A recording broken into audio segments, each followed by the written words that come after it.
Hello and welcome to DCP SideQuest episode number 89. We have decided that Eric's is going to retrofit a van to bring to various beautiful locations around the world and make awesome workout videos. This is great. Yep. Yeah, it's the plan. I can't wait. All I need is the small factor. I just need somebody to give me a Jeep Wrangler and somebody to give me lots and lots of plates. It's only slightly expensive, but Aleco and Jeep, if you're watching this, hit me up.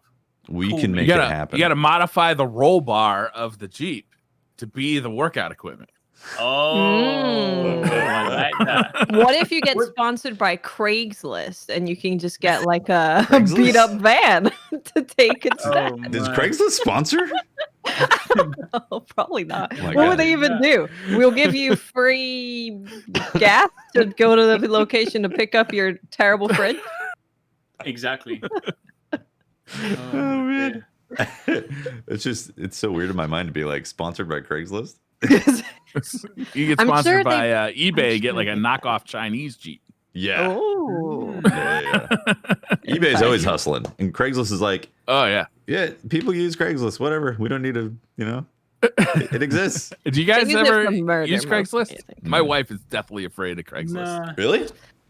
Yeah, she's afraid, like, if I put anything on Craigslist, some murderer will show up. Well, you gotta be smart. There have been multiple Craigslist murders, so I understand. Listen, you always go. That's fair. I was not aware of that. I did, yeah. Actually, I didn't know about this. I'm not surprised. There's a lot, but there's a lot of activity that goes on Craigslist. A lot of weird stuff too. But I mean, I've bought and sold tons on Craigslist. Like about 10 years ago, I had like a little side business doing that stuff. And you just have to be, like you don't meet at your home. That's someone asked you to come in the house and say, you have to meet down at the oh God. Go to the Starbucks. That was the deal breaker. I used to be a cable guy. And that was the deal breaker for me. I couldn't stand going in people's houses. It was gross. It was so disgusting. People are filthy. Filthy. A lot of cockroaches. Cockroaches, rats, droppings, cat pee, like you name it. It was just, I mean, most people's house was fine, but it only takes one that you felt soiled for the rest of the day. That's true. Did they give you the look too? Like I'm staring at your soul. Like I'm going to eat you look? Yeah. The one that Watts gives me every Thursday night. You look mighty delicious. Mm-hmm. So what I'm learning is Briar can come fix our internet. And we can give him the looks the whole time. Briar the cable guy. Just stand there sharpening some knives, maybe preparing a barbecue pit. Are you sure they didn't give you a strange look because you rocked out to install cable in Crocs? Yeah. You sure? I don't think Crocs were invented when I was a cable guy. Are you sure they weren't like, this guy, is he a murderer? There was mandatory footwear. It was like those boots with the 2-inch heel and a steel toe on them. It was like mandatory footwear you had to wear. They do steel toe cap Crocs. Oh, that would be amazing. I want the steel on the outside so you could see it. Yeah, this dude wants to be comfortable, but he means business. Yeah, he ain't having no toe slam broken. It's like the mullet of footwear right there. Briar, did you see a tweet that someone tweeted at you about Croc underwear?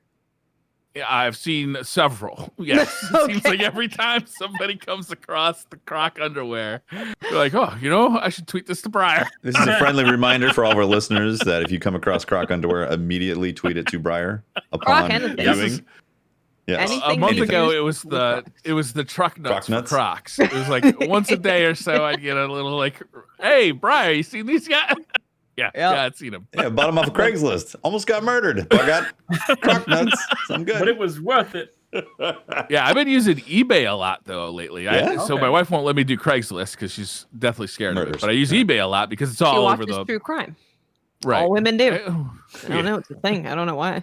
It's just a thing. Women love true crime. I mean, someone can murder you off of eBay. They get your address and they're like, "You're the one. You're the lucky number right there. I'm coming for you." Yeah.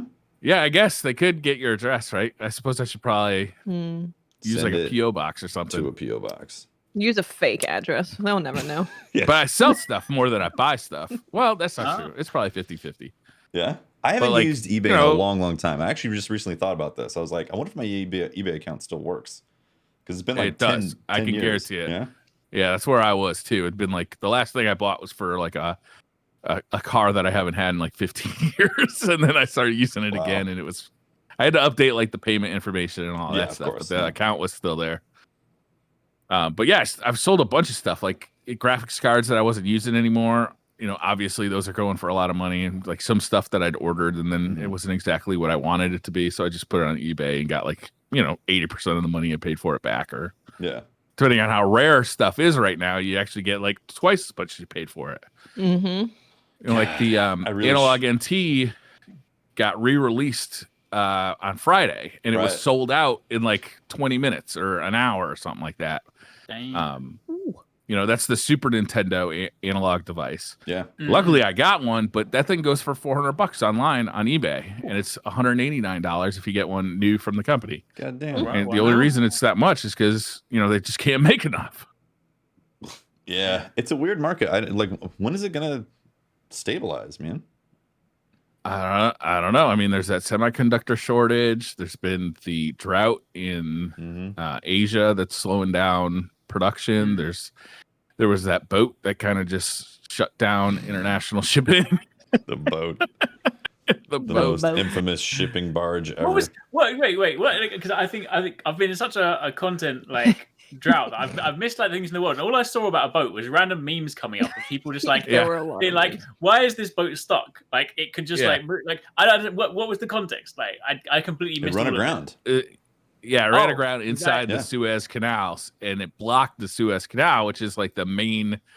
It's an artery for shipping, and there was actually the best pictures weren't of the boat itself. It was all the boats that were waiting because I think the Suez Canal was blocked for over a week, right? Yeah, it was a while, yeah. And it's a major distribution channel, so like tons of stuff was just getting not shipped. My favorite memes were like the one tractor that's digging, or like someone out there with one shovel trying to dig like thousands of tons of dirt. I just saw like pictures of people like being like, surely they can just put a ramp and then everything can jump over. And I was like, what does this even mean? Or there's like the thing from Lord of the Rings with like the two statues in the water and it was stuck between it. And I was like, I don't know what this is. Skygriever in chat says the boat delayed the analog pocket. I don't know where he's getting that info from, but I mean, it could be for sure. It could be 100% accurate as well, right? Or it could be hearsay from chat. It's possible. It could be. Because I got my email to say that like, it's been delayed for a while. I think it's like November now, isn't it, or something like that? October. Right. It's in that area. Yeah, fall period. Yeah. I'm really looking forward to that. But what are you gonna do? I mean, how many like delays can like an industry suffer before things start to fall apart? All the same equipment that's going into the PS5, the Xbox One, or Xbox Series X, PCs, plus like those are all in short supply, and they're all the same stuff made by the same people. Then there's the semiconductor shortage. Then there's all the shipping restraints. Then there's COVID that's just slowing everything down. It's like, of course, stuff's gonna get perfect delayed. storm. Yeah, the world might but be I'm still gonna get mad about it and yell at people on the internet because it's the internet. You might as well get mad.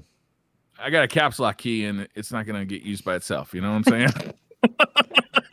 And you only use it for yelling. So, yeah. I mean, what else are you going to use it for? And I only yell. Might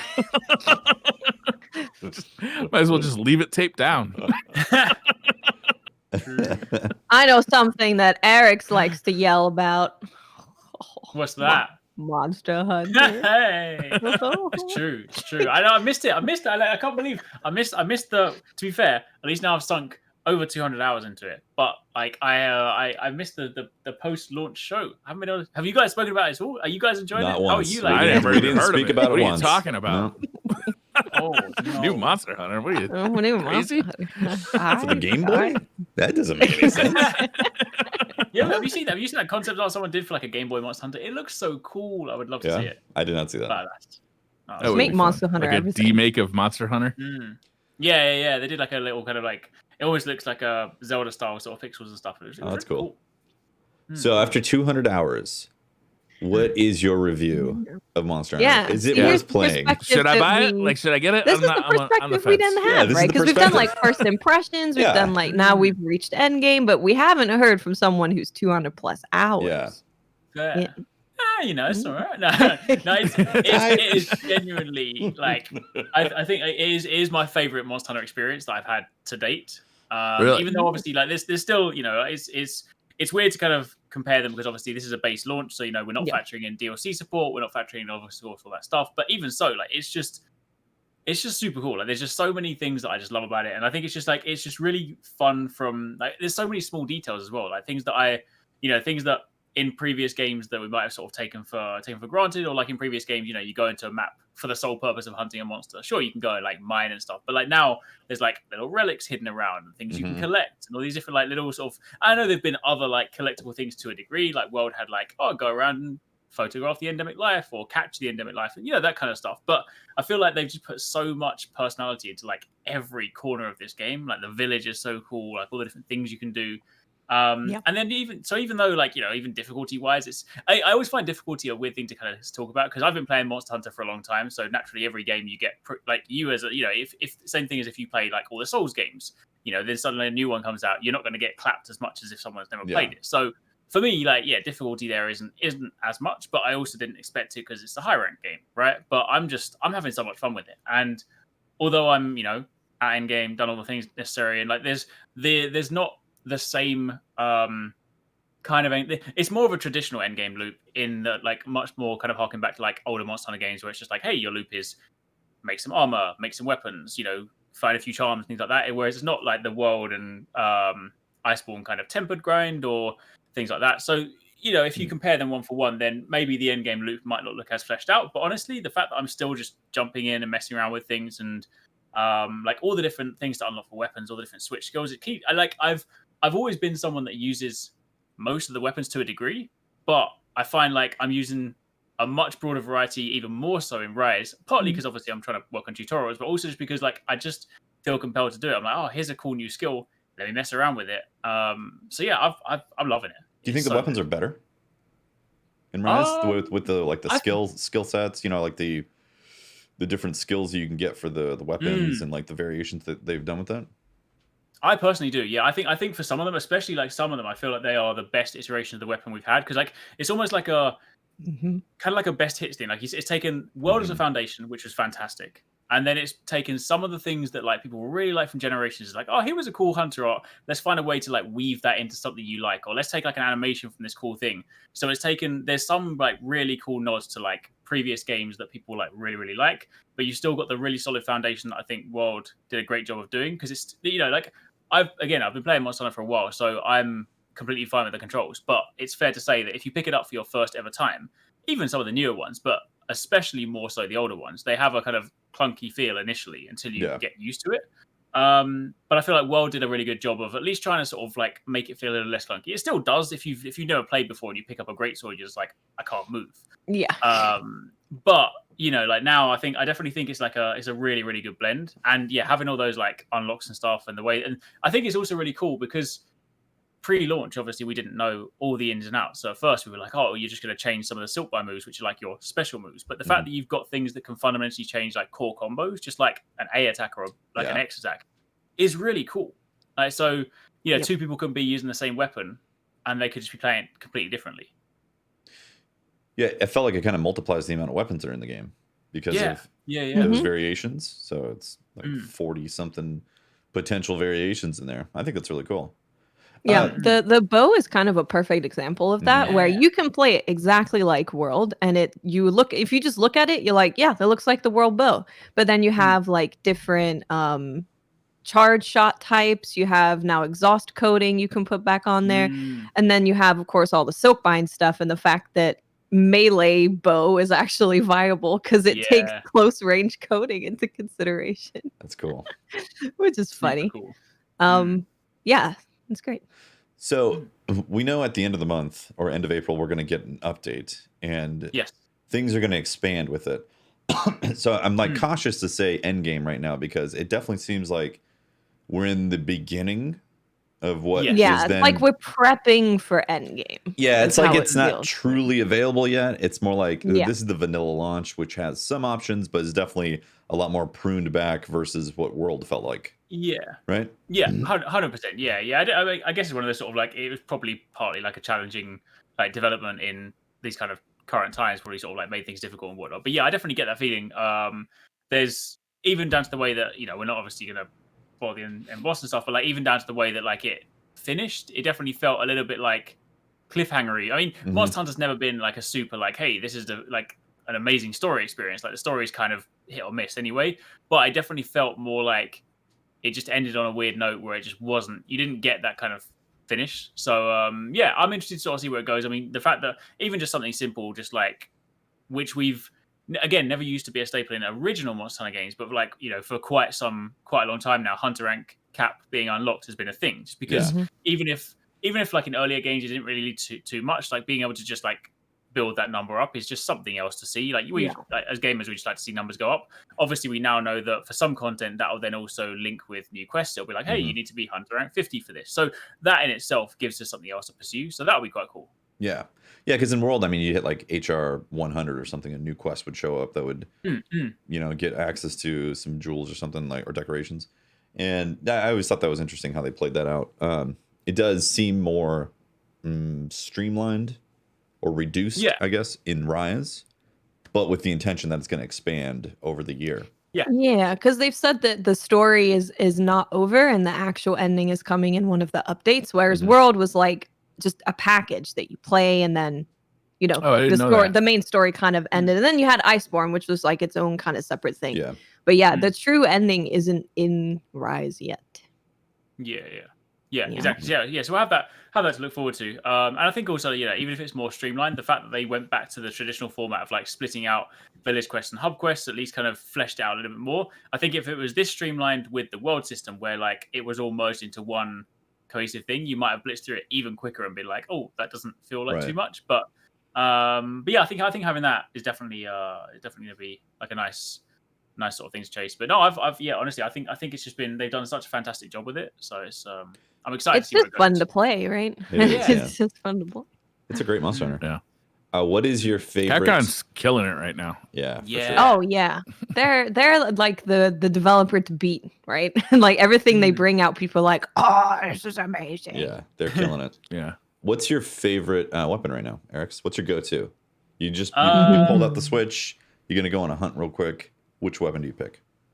I mean, I am still a sword and shield main at heart.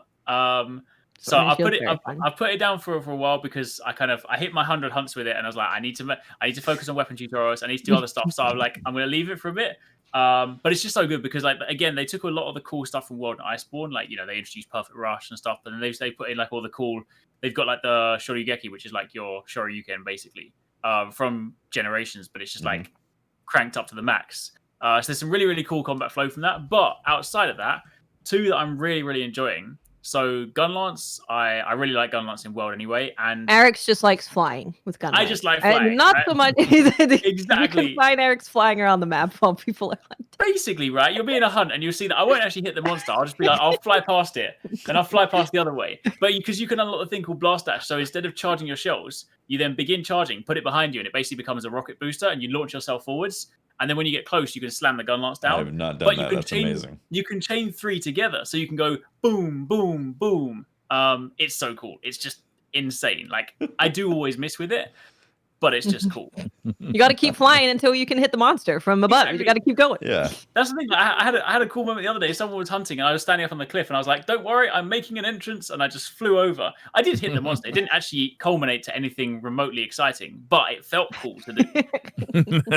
And to top it off, Insect Glaive is the other one as well. Insect Glaive is the one they did dirty in the demo. They were like, "We're going to hide all the cool stuff and not tell you anything." And everyone's like, Insect Glaive got jibbed. All they got given is like a new evade. But in the game, they amped up aerial, because in previous games in World, like aerial combat for Glaive was a bit like, you can do it to mount, but it's kind of weak if you want to do any damage with a Glaive. Yeah, I was like, if I'm going to use the Insect Glaive, I want to fly around in sky. I never want to be on the floor ever. Precisely, right? But then in World, it's like if you want again, like bear in mind, Monster Hunter doesn't have to be played with the mindset of like you have to do the most damage. If you just want to play it and have fun, do whatever you want. But if you wanted to be efficient with the weapon, you take this cool weapon that can launch you into the sky and fly around, and they're like, no, you want to do damage? Stand on the ground like everyone else. Like, well, that just seems weird. I'm not going to do that. Sorry. Yeah. So in Rise, they've made it so there's like kind of it's not shown in the UI. It's like a sort of hidden multiplier thing. But like when you're doing aerial attacks, you basically like charge up to a degree, and like each subsequent aerial attack is doing more and more damage up to a point. And then you can then tie that in with like one of the Silkbind moves. So now you can actually make it viable to go around and start hitting things in the sky and then just like stab down for some big damage. And it's cool. Nice. It's a lot of fun. That sounds That's fun. super cool. I'm still on. So, I'm still on the horn. I need to like branch out. do some other that's stuff. a great But weapon there. it's just Where are satisfying. you at now, Tefty, in Monster Hunter? I think I'm still HR6. Okay. Yeah. I've been taking my time. You gotta been playing save the Outriders big boy battles for stream. for stream. You Yeah. can't. Yeah. I can't The be big knocking boy those out. dragon. Yeah, I've guys been playing Outriders, so I haven't played as much recently. How much do you guys play this game handheld versus on a TV? To me, I'm really enjoying just handheld mode. So I it might be because I use the bow that it's harder to play handheld because I'm always having to dodge and switch to coatings. Even though I have the fast reload coating, so I have less buttons to press, it is kind of hard to like dodge and move with the sticks in handheld and then do this. And so I try mostly when I'm using handheld, I'm just running like a mission to get my talismans to be ready as quick as possible, like trying to make sure they're ready, or I'll go farm like money or Chimera points or something. But if I'm actually doing a hunt, I think I would just die if I did handheld fighting like Rathalos or something.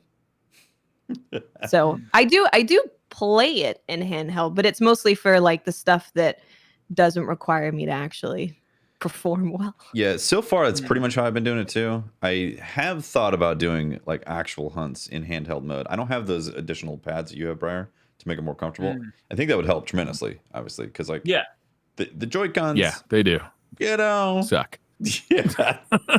For long-term gaming and like intense gaming where you're like, oh, I gotta dodge and all that, like, they can be a bit rough, but it is nice being able to just pick it up, go do some farming or go collect some stuff out there. They seem to work out pretty well with that. Yeah, it's really nice. Yeah, I think for me, like at the moment, obviously I'm playing basically nothing handheld because like everything I'm doing I'm just recording, but like I do really enjoy playing Monster Hunter handheld, and I think once I kind of get over the initial sort of content rush and I'm like on top of all the videos I've done and I'm just like chilling in the evenings playing it, away from my desk, then that's where I can see myself like fast forward a couple of months, I can see myself playing it a lot more handheld because I just that's how like I started with Monster Hunter, and that's one thing that I always do enjoy. But yeah, right now it's been like literally 100% docked at the moment. Yeah, the problem is how like, it feels with a Pro controller. So you're always thinking, man, that Pro controller though. In handheld. Thinking I sure would like my paddles. I've been playing like 80% on the like handheld mode with I have the Hori Split Pad Pro, which do have those paddles on the back. That would definitely help. But I don't use the paddles that on the back, to be honest with you, just because I'm not used to them. Yeah.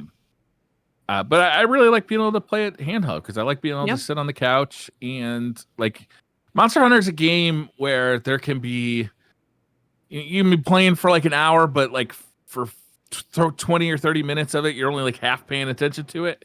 If that makes sense. That's good. And so like to me, it's like it's great to play like while I'm watching a movie that I'm only also paying like 20% attention to. You know what I mean? Yeah. Or listening to a podcast or something like that. Yep. I don't know. It's obviously with the tough monsters or like the big stuff, it does. You need to put 100% of your attention in, or you're just going to get smacked down. Or at least I am. Yeah, but there's certain parts of that game where it's just nice to kind of fiddle around, and I especially love that you could just pause the game. Just put it down and come back to it. Yeah, I missed that. That. Yeah, that is really nice. Yeah. What weapon are you using, Briar? I don't know if I even know. I use the hammer and I use the what's the greatsword. Nice. How do you feel about that? But if I've got 10 hours into that game, that's like stretching it. Like it's really I have not put a ton of time into the game. Okay. Isn't it satisfying I to plan smack to, the it's monster's just- face and they like knock back and fall over? Yeah. Oh yeah. That's just like one of the best feelings. My God. Let me play you a tune while you writhe in pain on the floor. Yes. Oh dear. That's so good. Yeah. But wait, so you said you've been playing Outriders. How have you been liking that? Because it's funny because I know we sort of spoke about it beforehand from like the early hands on. Like, I haven't touched it at all because I sort of, from like my previous times playing the demo, like every time I wanted to like it, every time I played it, I just liked it a little bit less, and I was like, I think I'm gonna just take a backseat on this one. It's one of those games that I think has a lot of people feeling like that because they do some things really, really, really well, and then they do other things really, really, really poorly. So you're like, man, I love the loot and I love the builds, and every time some loot drops, I'm excited, and that feels awesome. But maybe like the boss fights are not super great, and the snipers are kind of BS. poor. So it has a lot of people feeling like, I don't know if I like the game. I like sort of kind of it, but sort of don't. The loot is great, but there's some BS in the game. You know, some hitboxes where you're like, come on. Yeah. I've been taking my time with it as well. I haven't been like trying to rush through. Taking your time is the way to go. Yeah. And so I'm still actually going through and getting to max level and all that. But I'm still doing the thing where I'm not dropping the world tier. And I've definitely had some difficult areas that I've eventually accomplished and gotten through. But it's tested everything in my loadouts and some luck to make some of it happen. There's some of those guys that rush you really fast and then like basically one shot or two shot you. And those guys are like, okay, how do I burn this guy as fast as possible? And when it's like a boss, you know, there's like one of the rushers that's a boss dude. That's been really tough to overcome low level. Yeah. Have they done? Have they like done any sort of? I mean, because again, like this is based on like pre-launch, like alpha beta kind of playing and stuff. How is it in terms of like controls and feedback now? Because one of my biggest gripes initially was that like it was this weird blend of Gears of War meets Mass Effect kind of thing, and it felt like what I didn't like was a lot of the moves. They sound super cool. Like Devastator was the guy that I wanted to play as. I was like, right, I want to be the rock guy, right? And it's like he's got an earthquake move. I'm like, that sounds cool. And you use it, and it's just like, I'm like, I want the feedback. Like, where is the feed? Like, and so for me, like a lot of problems when I was like shooting and using abilities, like it just didn't feel good. Like, how is it now? Well, so Devastator, and that's what I've been using. The feedback of the abilities feels way better, and I don't know if that really is the case from the demo that we played in February versus now, but like it feels great with the camera shake, you know, kind of turned down a bit so it's not obnoxious. Now, like I feel like I'm getting like great feedback on it. Okay, that's good to hear. That's good to hear. Yeah, again, I don't know though if it was actually changed, if I'm just like in a different perspective because I'm getting loot and like leveling up. It could be that you also have gotten used to it because a lot of the time when you're not fully understanding how things work or what things do or what it looks like or what it sounds like, you can be like, oh, that didn't give me the feedback I was expecting. But then as you get used to it, you're like, oh, well, I know what that feedback is now and what that means for me. Yeah. Although, remember the teleportation orb that the guys spawn?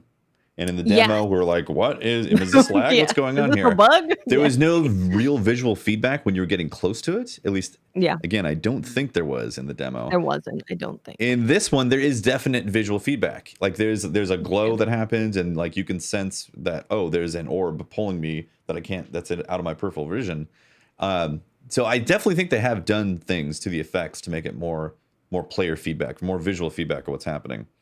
The gunplay is still like the weakest of all of it, you know? Yeah. Like there's this weird drag effect when you're aiming at something and then the bullet decides to come out like a few paces back, not paces, but like just a little bit past or before what you were aiming. It drives me absolutely insane. I'm like, shoot the bullet where I pointed it, damn it. Yeah, I think for me, I've kind of put Outriders down for now. I didn't get to, I think I'm on World Tier 13 and I did some expeditions, but so I think the day that I decided I'm going to put it down for now is I did my first expedition. I was about to kill the final boss to finish the expedition and get my loot. Game crashes. I'm like, okay, that's kind of bad, but you know, it was very early on. It's like super easy, not a big deal. So I go back and then there's a bug, the signed in bug on PlayStation. I think it happens on consoles more often than PC, where it gets stuck on signed in. And the only way to fix it is to close the game, open the game. You can't skip the beginning like cutscene thing. So I'm like, okay. And I could be there for like 2 minutes or I could be there for like 10 minutes trying to get back in the game. And then I did the expedition again. I crashed again and I was like, you know. And then during the final boss fight, my audio was bugged. So there was this constant like zzz in my ear, which gave me a migraine. So I was just like, I'm fighting the game too much to be like, I want to just hop on and play the game. And now that people's inventory is being wiped, I'm like, that scares the crap out of me. I'm just going to wait a little bit until things get a bit more stable, maybe until they announce like a DLC patches or something.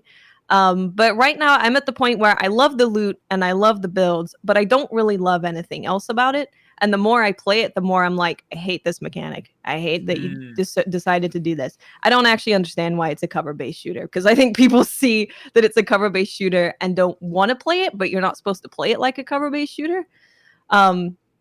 So it's a bit weird. So yeah, I enjoy the loot. I don't enjoy much else. I think visually it's beautiful. But I don't, all the audio bugs. The audio bugs are really rough for me because I will get a headache very, very, very quickly with audio bugs. So that kind of makes it tough. Yeah, audio bugs are rough. I will say, I think like the environments are a lot cooler as you progress in the game. The early environments, like poor choice in starting the game out in those environments, because you look at it and you're like, this is drab, this is like uninteresting, and then you get into these like ancient ruins and the forest and all that. It's like, this is cool. I like this. I like the kind of rainforest. That shit should have been in the demo. Yeah, it should have, definitely, because I think a lot of people would have been like, it's gorgeous. Yeah. Also, the enemies I think are more interesting too. Yeah, it's got problems. It definitely has issues. I'm afraid of that inventory bug too, and that's one of the reasons why I've kind of been taking. That's my time. Scary, man. You lose all that time. And their solution that they posted was like, if you see this, immediately turn off the game, quit the game, force quit the game. Like, that's not a good solution, man. Fix it. It's very scary. I will say I love that this is like a AA game. This is what we would normally say is a AA game or a single A game. And I love that they've been able to come out with not a AAA game and not an indie game, and it's been successful and people are having a good time with it. So I am really happy with that, and I'm happy with the way that the developers talk to their audience as well. I think actually another reason why I was like, I think I'm going to put it down for now is their first patch notes was nothing but nerfs. It was like, we're nerfing this, we're nerfing this, we're nerfing this, and then they were also like, this is being too generous. And anytime in a looter shooter, I get very scared when someone's like, this is too generous, because I'm like, I have flashbacks of Borderlands, I have flashbacks of Anthem making that decision, and I'm like, Avengers. Avengers. So much. It's like again, I get not wanting to trivialize content and make it so like super easy, but I'm just like, it's a PvE game. Like, I want to feel like I don't understand. Right? I'm not a game developer, so I get it, right? Obviously, there's probably many things that are just beyond my comprehension. But I'm just like, as a gamer, I just want one game where when I get to the end of the game, after I've grinded for like 100 hours and I've got a sick build, I want to feel powerful. I want to be the boss. I want to go back and I literally want to look at everything and it just dies because I'm looking. You want to Thanos snap everybody? Yeah, I'm like, after I've invested my thousands of hours into your game, like, please just give me that power fantasy. Like, that's one of the coolest things in like Diablo that they just definitely let you do. Like, you walk through and it's like you literally stare and like these things are just dying in front of you. Like this. After, okay, I don't expect that in the first 10 hours, or the first 50 hours, but if I've decided to invest my time, please, come on, just give me that. Yeah. And I feel like a lot of old RPGs used to let you do that, like in the SNES days, PlayStation days, is you could just grind yourself to the point where, or grind your character to the point where you were the most powerful like entity in that game world, and it felt awesome. And it was like an awesome reward for spending like twice the amount of time or 3 times the amount of time that the developers intended for you. I never saw it as a downside. Like, oh, I'm gonna walk into this final boss fight like a goddamn boss. Like, and I'll say I just want to clarify the nerfs real quick. So I think there was actually a bug with it, so they needed to fix it. My issue wasn't that they nerfed things. My issue was that the first patch that comes out with patch notes, they didn't buff other things, they didn't balance things. It was just, we're nerfing this thing, right? So it's that, I think audience impression is really important in these types of games, because we've seen so many games come right out of the gate with like, we're nerfing everything and this is done and good, keep grinding, gamers. So would have been nice if they could have like said, these things are clearly too strong, we're going to bring them down a tad, but we're also bringing these things up. I much prefer them to do that. And especially when you don't have a huge history with a company, you don't know how they tend to balance things. Coming right out of the gate saying that they're nerfing something, and the thing that really didn't bother me, because I understand why they did it, but there's this, you can go on hunts where you do like bounties to hunt people and hunt monsters, and at the end of that you get a guaranteed legendary. Well, there was an exploit that if you did it in multiplayer, you could just turn in those things where every single one would give you a legendary. So I understand that's a bug and you need to fix it. And maybe you need to, what they did is they removed the ability to get legendaries from doing that whole thing repeatedly. So you can do it the first time you get a legendary, but you can't regrind that content to get the legendary. So I think I would have preferred if they said, until we figure out a fix, we are disabling the repeat legendaries from doing this, but we definitely want to bring this back, because I actually think that's the best content in the game for me. Like, that was when I had the most fun, was hunting down this bounty and, you know, turning in their head to the guy and you see the head on the wall. Like, that's super cool. But now I have zero reason to redo any of that content. Yeah. Unless I'm leveling up. And I thought that was actually a really cool thing, where it's like, it takes you about an hour or so to complete that loop, and to get a guaranteed targeted farm thing from doing that was really cool. That's where that's where I got sad. disconnected and lost all my progress. And then it wanted me to re-kill the guy again, and I was like, I just spent 20 minutes. Oh no. Yeah. Those are the kinds of bugs that make me shut down a game forever.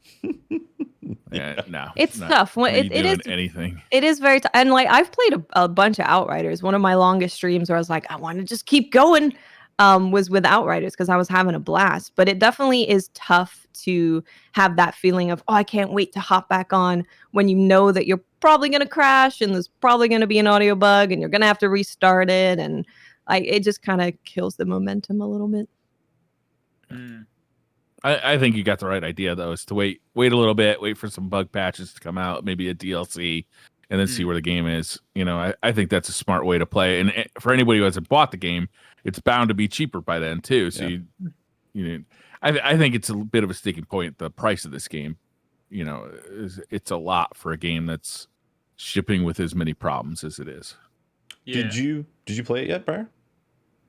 I've only played the demo. I've seen what other people are saying about it, and you know, there's definitely some good about it, but the you know, the fact that it has shipped with so many bugs, the fact that it also seems to, this messaging that it's not a live game, but it still requires you to be logged in to the internet and into their servers. It's like, why isn't it a live game exactly? Oh, because you guys didn't build a social hub, so that makes it not a live game. Like, that messaging is just a little bit weird to me. Yeah, it's strange that you don't have like an offline mode and an online mode, because that's what normally happens when it's not technically a live service game. Yeah, you could choose to go offline or online. Like Monster Hunter, you can play offline. And their servers have not been reliable, so it's like, I don't really like, when I play, I just want to play. I don't want to deal with a bunch of crap like that. You know, it's coming from somebody who put 60 hours into Cyberpunk and loved it. So, you know, I think Skill Up kind of said it really well in his review, and he said, I will highly recommend this game when it's fixed. And that's kind of how I feel. Like, I'm not saying it's a bad game by any means. I think the devs have been amazing with their communication and their transparency, and they managed to nail the loot, and that is a really hard thing to nail out of the gate. So there's a lot of good fuck that up, right? So many. Yeah. Almost every game that comes out that's a looter shooter. That's the one thing that did sort of like resonate with me. I mean, not obviously from the frequency, because I haven't actually played that, but I mean, just in general, like when I played the demo, like visually they have got some incredible weapon armor designs, which is also kind of what made me a little bit sad when some of the weapons didn't feel too great, because like, I feel like there's so many looters where you play it and you're like, oh, here's just like a gun with like an extra like thing on the side, but some of their gun designs are so cool, some of their armor designs are incredible. I'm like, you know what, these guys have done a fantastic job. Like, their art team, like, poof, like they need a pat on the back, because that was so good. Yeah, they did great. I kind of hope the Destiny team is kind of peeping, like, oh, that's pretty neat. That's a good idea. Yoink! Yeah, I've had fun playing it. I'm not regretful at all of my time spent with Outriders, but I'm also taking taking my time, and I'm also thinking maybe we should see some patches come, fix some of this stuff. Yeah. Yeah, it seems like it needs Especially with Monster Hunter coming out, right? Like, I still have so much to do in the game that I'm like, I can just play. This is kind of works out. I can just play Monster Hunter and go crazy with this. And then when they announce a DLC or like a big patch or a big update, then I can hop back into Outriders. And I feel like that's fine. And yeah, I don't regret my time with Outriders either. I had a blast with what I played. Yep. Fair. Can I take a couple of minutes to talk about games that are definitely very finished? Is Sure. it Street Fighter? Croc the video game? No, it's not. Well, You're gonna talk about your ranking in Street Fighter? This is welcome to the weekly roundup of Briar's ranked Street Fighter. grind. And He is now not for found new characters. authentic. The Street There's Fighter a new Minute character brought to you by coming for Street Briar. Fighter in like 2 weeks. I can't wait. It's definitely not a fun game. So we've talked a little bit about how the PS3, PS Vita, and PSP stores are being shut down this summer. So a lot of people have been, which is very upsetting because some of those games are just going to disappear, right? Some games that are on those stores are going to disappear from those stores and are not going to be legally obtainable anymore, which I think is a goddamn shame. If this were happening to movies or TV shows, well, I guess that happens to TV shows all the time, or art. Imagine like all of a sudden, like, well, you know, we're going to close down the Louvre, so all the paintings in there you just can't see anymore. Like, Not the we're shutting it Louvre. down. I don't know. I find it very upsetting. Paintings. Anyhow, I put together a quick list of some PS3 games or games that are available on the PS3. I mean, I just want to shoot through this list because there's some hard hitters, and I kind of want to hear if you guys have any like. And then you can let us know these games. how to illegally get them again. Or should we have it as like a yay or nay? Like, it's okay for this game to cease to exist. To be or- sunset. Oh, okay. Never. I like it. That's Let's do good. it.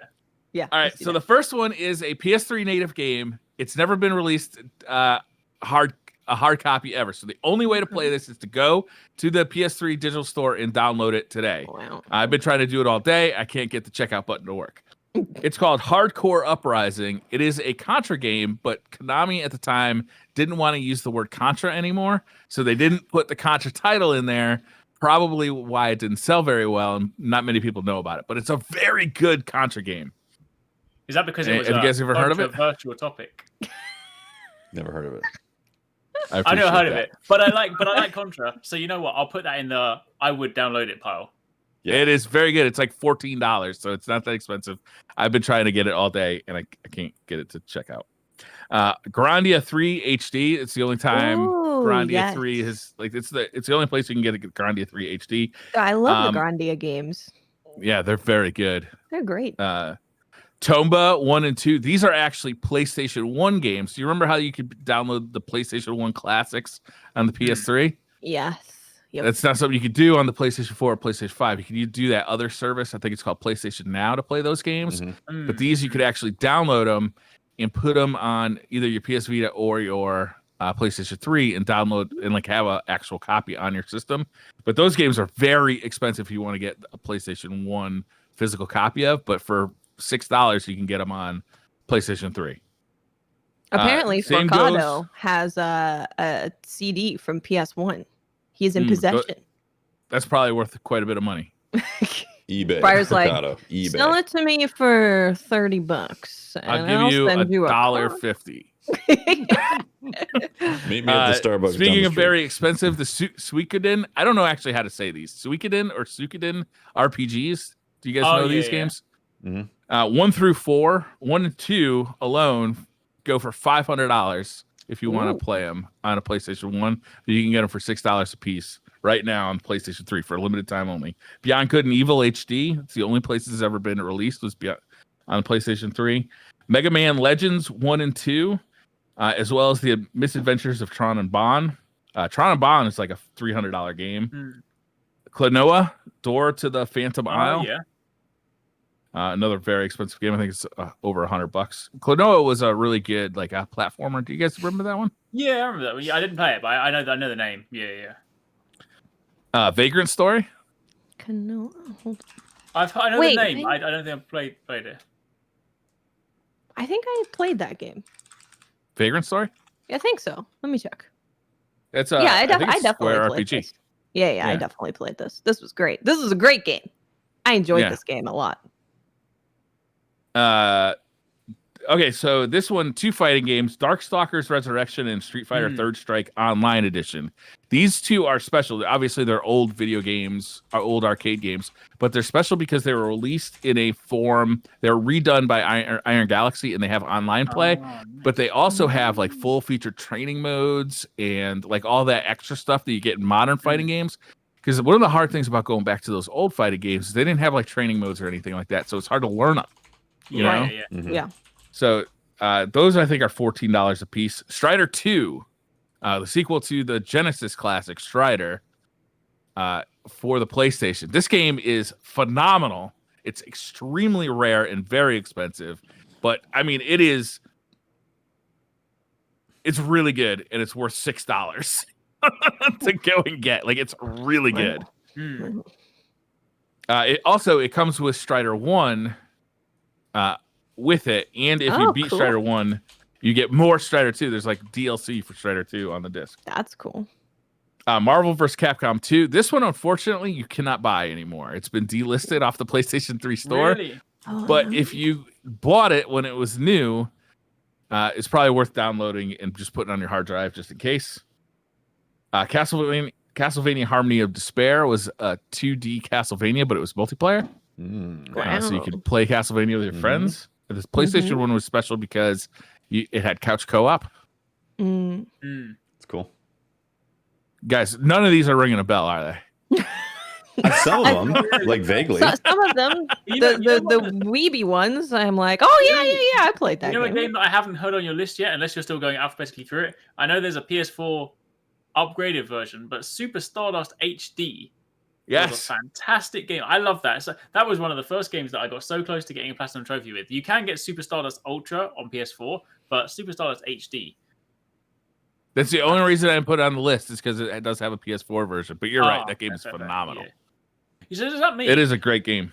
Is this going to become your new business venture? If you go and buy a bunch of PS3s, install all these games on them, then when the PS3 store closes, you can sell a fully loaded PS3 for like. You could probably do that. You'd have to like create new PSN IDs for each one, because obviously, like, if you lose the ability to play the games if you take your PSID off of it. Yeah, but if you created that, you could just literally just sell like fully loaded PS3s with like, that would be amazing. You could no longer get. Yeah, I would actually buy one of those. What was that? What was that horror demo called on the PS4 that everybody wanted so bad? Or PT, yeah. Yeah, PlayStations with PT on them are selling for a ton of money. Really? I have mine like right here. So. Yeah, but you probably want your user account, right? Yes. Yeah, that's the problem. Yes. Probably. Only a couple more. The House of the Dead 3 and 4. House of the Dead 4 was only released in the arcade and on the PS3. Definitely played it in the arcade, I think. And they are Move controller. Do you remember the Move controller, like the wand? Yep. With the ball, the glowing ball on it? Yep.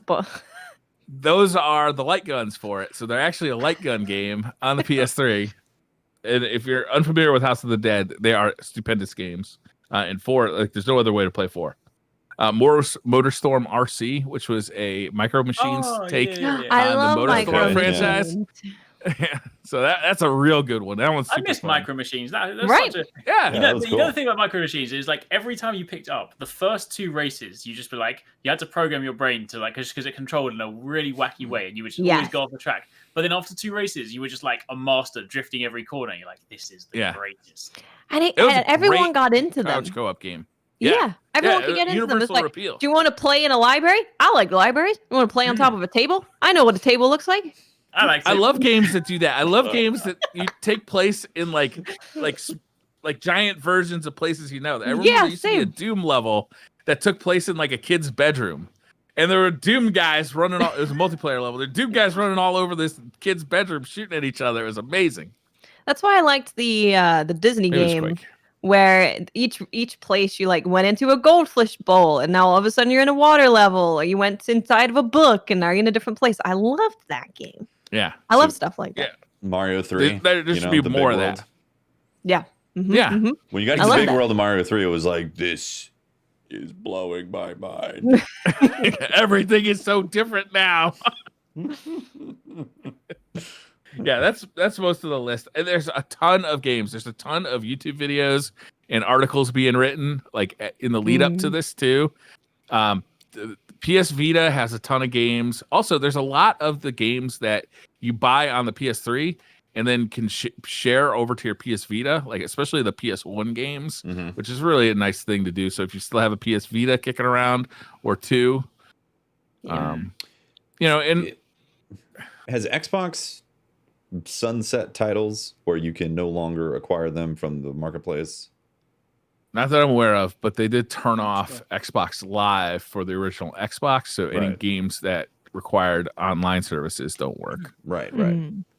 Yeah, that I feel like that's kind of inevitable for things like that.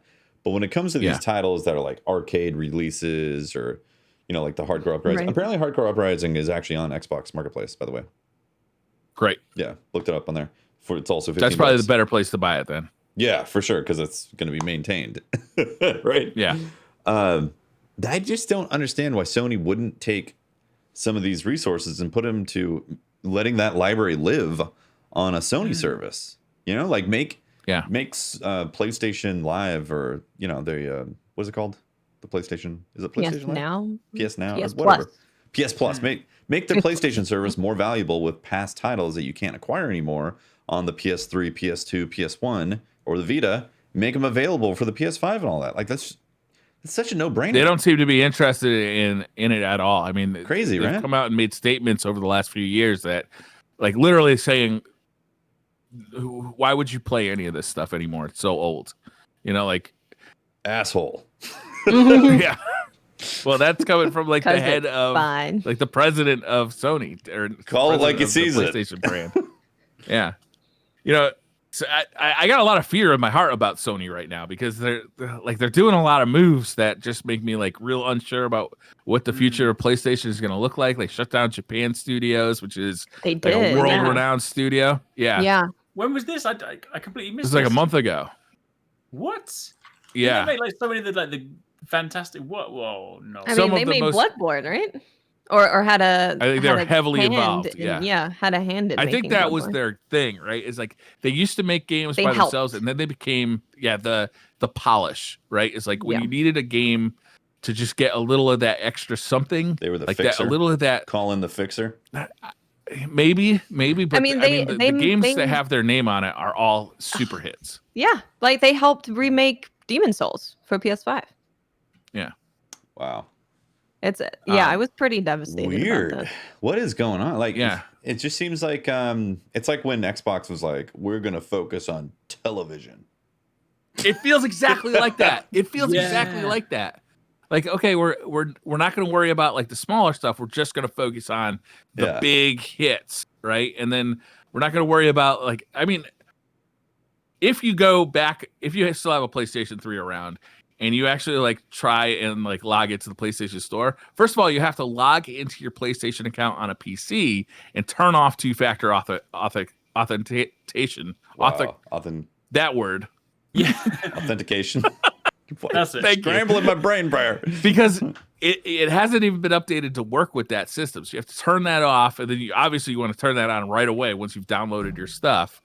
But it's like the store crashes. Like it doesn't accept credit cards sometimes. Like I've been trying all day to download stuff for it.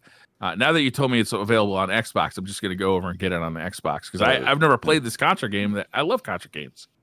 I wonder if the studio shutting down had anything to do with a lot of the big boy names leaving to make their own studio. So they were like, at this point, let's just shut down the studio, which is kind of not the best way to go. You should keep the studio open. Right? But a lot of the big hitter guys who are at Japan Studio made their own studio, which I'm very excited about. They're making a horror game. Very excited. Oh, no. Hey, it's the guy that made PT who's there. Oh, no. Oh God! I thought that was Hideo Kojima. No, he made Silent Hill. My bad. That's what. Yeah, Silent Hill. The director of Silent Hill is at that studio. Well, speaking of Hideo Kojima, you hear that he's in talks with Microsoft. Microsoft are just sending money in like mail to everyone in the world and being like, "Can I interest you in a little?" I'm gonna send him a resume. Hey, I can make a video game. They're like Netflix in 2011. They're like, let's take on a whole billions of dollars of debt to make content and see if it pays off 10 years from now. And it's like paying off. It's like when someone like wins the lottery and they're like, I'm gonna go and buy everything, and Microsoft's like, let's just buy like I can imagine like the email chain and it just starts with a massive number like, should we talk? Like, all right. Especially because I feel like Kojima, right? Because like Death Stranding was obviously an incredible game, but obviously for a lot of people it was also quite weird. And like, you hear the stories of how like for a while he was developing this game with like Sony paying for it, and like apparently one of the early stories was that it wasn't even like a playable game. He was kind of making like an interactive movie, and they were like, this needs to be a game. So maybe afterwards Sony like, you crazy. We're not paying for anything else. So he's like, now I need to take my project elsewhere. And then Microsoft's like, well, we've got money. And he's like, okay, let me tell you my Microsoft was idea. like, we'll let you make a movie. Yeah, we'll bankroll like, that would be... You make whatever the hell you want, Kojima. And 1,000 nerds across the land creamed in their pants. They'd be like, here's our credit card. Have as much as you want. It's fine. There's no limit. He's like, oh. Kojima's like, good. I'm setting up a game studio on the moon. Just go with me here. Yeah. We're getting real life renders of moon rocks for my moon game. And he's like, just imagine there'll be a BB pod, but it's going to be green because it's Xbox now. So it's going to be bright green. And it's going to have Phil Spencer's face inside it. Love it. Yeah, everything I hear out of Microsoft makes me enthusiastic for the future, and everything I hear out of PlayStation makes me like, what's going to happen with PlayStation? But well, what's going to happen? I'm still playing PlayStation games like 10 times as much as I'm playing Xbox. Their exclusives, their big titles are obviously still Sony big titles, and they definitely bring you to the console because you're going to want to play those. But everything else, like I am definitely more interested in playing my Series X today than I am on playing my PS5 right now, and it's basically why is that? Because like all the other games, I'd rather play on the Series X right now. You know, another thing that got people concerned about Sony's future and stuff was that they're talking about remaking The Last of Us again for PS5. Again? So it's Again, so they remade The Last of Us, and then they remade it again, and then they're gonna remake it again, and they want to remake it again. So people were like, can we just it's like that. It still works. Like that version is still good enough for you to play on your PS5. It's really not the Lost. It's like Shadow of the Colossus. They keep remaking that game. Oh yeah, it's true.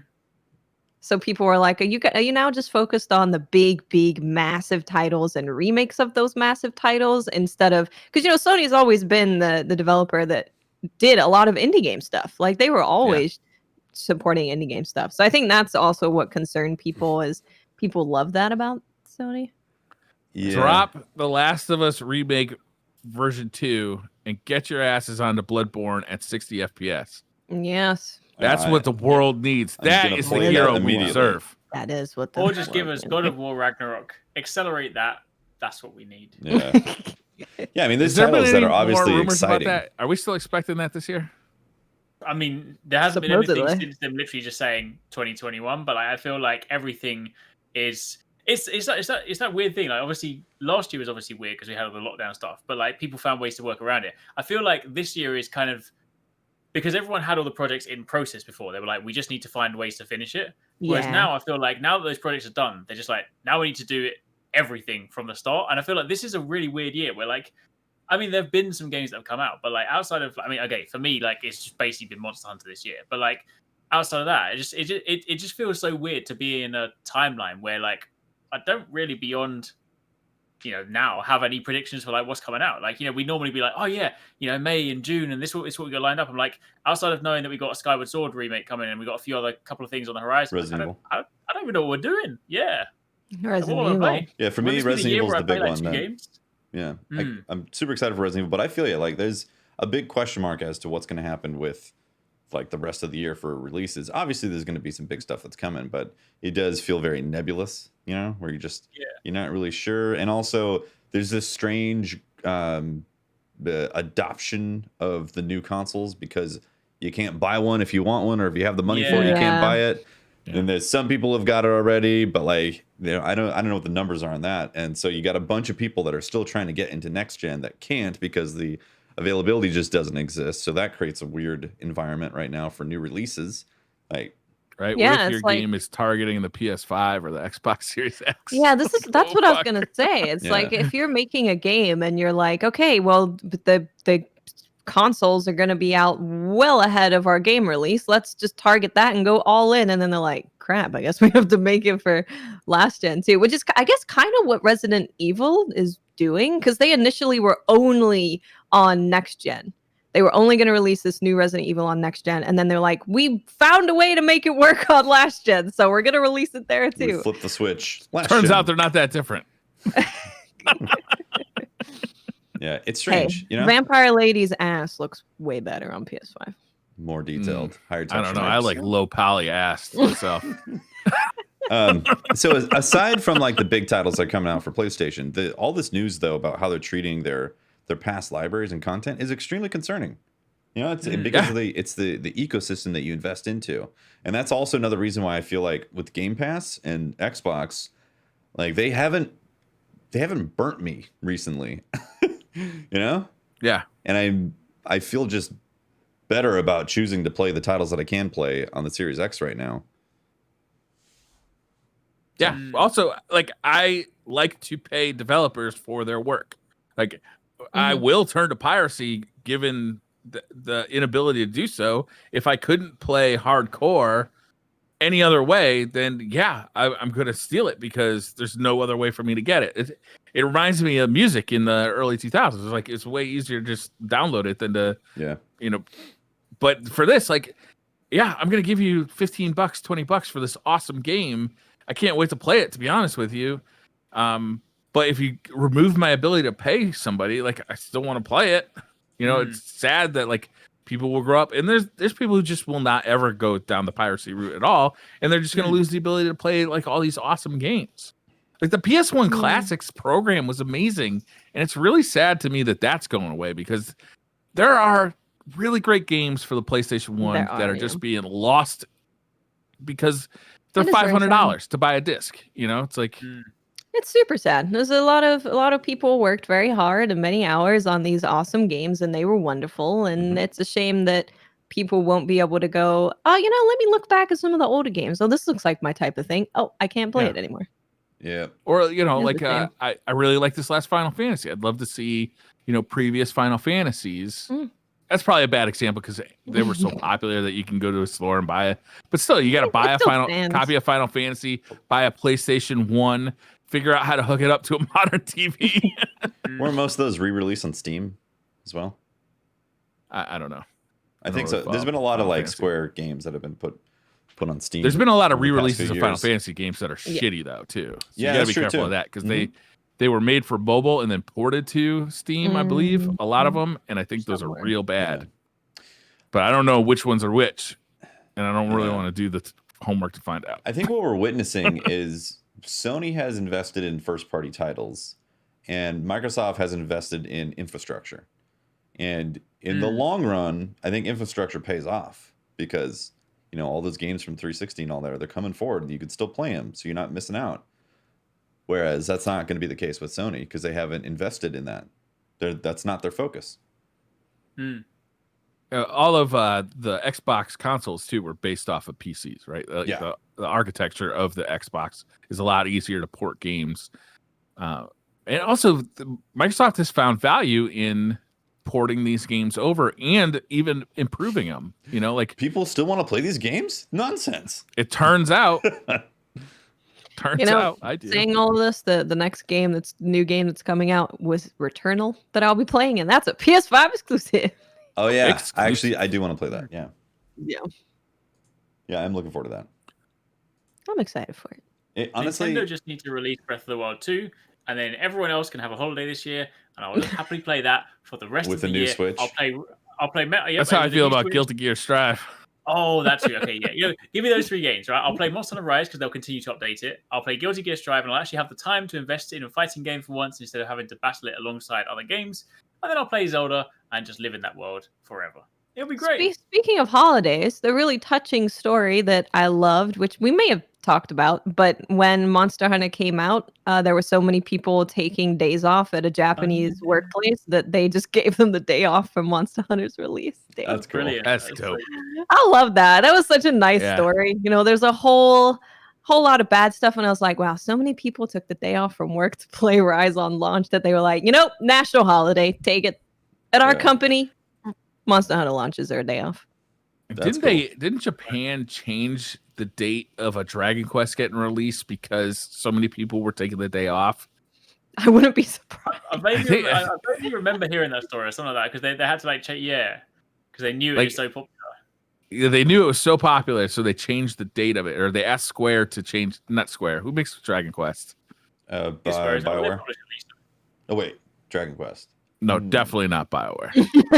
I was thinking Dragon Age. Yeah, my bad. Yeah. Dragon Quest is Square, or at least they publish it. Or they might not be the developer, but they publish it. Anyhow, yeah, they asked them to delay it, to move the release from like a Tuesday to a Friday or a Saturday, which I thought was hilarious. That's like a story from the 1990s, so it might be hard to track down at this point. I love stories like that. Yeah, that makes me happy. Well, I'm hungry. Can I go eat something? Until next week. Mom, can I leave now? I sat and talked about games for an hour. I can leave now. Yep, that is SideQuest episode number 89, the return of Eric's and the launch of his mobile cinematic workout video plan. It's gonna happen. Remember, if you're hearing this, call me. Day 1 sub. Yes, please. Thank you. Well, thank you very much for watching and listening. Shout out to our Patreons and also our live Twitch subs. You guys make the show happen.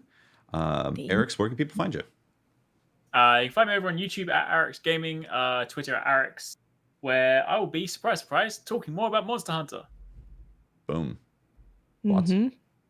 I am Miss 5000 Watts. You can find me on Twitter, Twitch, and YouTube. Just look for Miss 5000 Watts. Briar, can we get an update on your professional career in Street Fighter? I'm Briar Rabbit. I am. Which van are you in, and what crops I am flirting with silver. I've gotten up. I've been pretty much maintaining ultra bronze, which is new for me. And my lifetime win-loss ratio is at like 49.8%.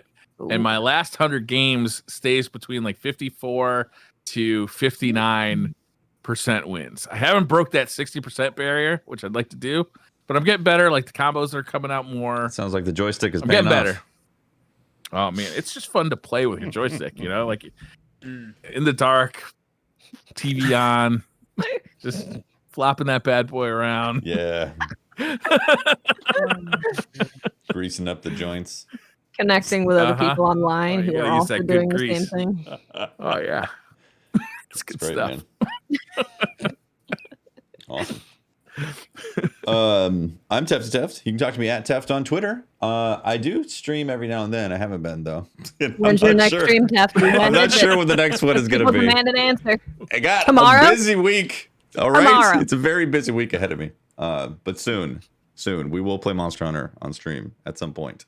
I want to play the update and all that, and I definitely want to play Returnal, and for sure I'm going to stream Resident Evil live. For sure.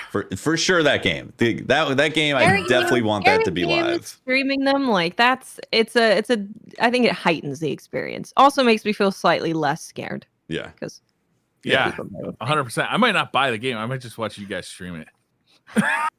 Come on, Briar. You got this. Come on. Why don't you stream it? I want to watch you stream it, Briar. I streamed Resident Evil 7 in I would like VR. to see Resident Evil 8. Oh, it's terrifying. Remember that part where she attacks you with the chainsaw? Yes. Yeah. That was great. Mama Bugs. That was nightmare inducing in VR, let me tell you. Mm-hmm. I can imagine. Yeah. All right. That's the episode. Thank you very much for watching. We'll see you next week. Bye, everyone. Thank you. Peace. Bye.